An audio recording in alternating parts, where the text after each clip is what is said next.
1 Korintiërs 7:15 wat sê, as 'n ongelowige egter wil skei, laat hom skei. In sulke gevalle is die gelowige man of vrou nie gebind nie. God het julle geroep om in vrede te lewe.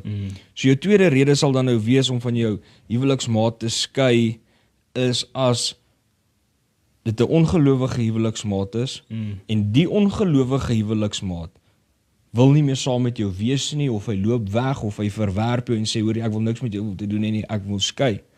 Maar weer eens, sal ek sê, want die Bybel leer ons ook, 'n ongelowige huweliksmaat kan tot inkeer kom deur hulle gelowige huweliksmaat. Absoluut. So, weer eens moet dit nie net as 'n verskoning gebruik, omdat jy nou bietjie deur 'n moeilike tyd gaan, en nou sê, okay, maar my man of vrou is in elk geval ongelowig, en die Bybel sê, okay, as hy wil skei, kan ons skei nie. 100%. Ek dink nog steeds God se hart in daai situasie is, al is jou huweliksmaat 'n ongelowige, moet jy nog steeds daaraan werk, jy moet nog steeds jou beste gee, jou beste probeer, want jy moet nog steeds onthou, al is dit ongelowige.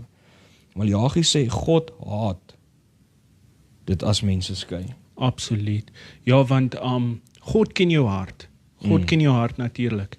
En as jy in 'n verhouding is of in 'n huwelik is met iemand wat ongelowig is, en vir een of ander rede wil jy hom net skei, of haar net skei, omdat jy nie meer wil in 'n huwelik wees nie, maar jy sê dis omdat die persoon ongelowig is, gaan God weet.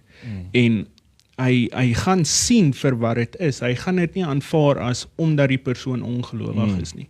En ek dink is baie belangrik om te kyk na hoe jy die persoon kan help, want jy's lief vir daai persoon, so jy moet hom kan help. Daar was 'n rede dat jy getrou het. Ja. Byvoorbeeld, toe ek en Elsha ontmoet het en ons was in 'n verhouding gewees, was ek ongelowig gewees.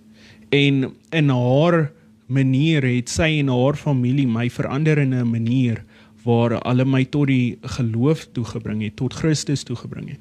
So, dis baie belangrik dat mense verstaan hierdie korrek.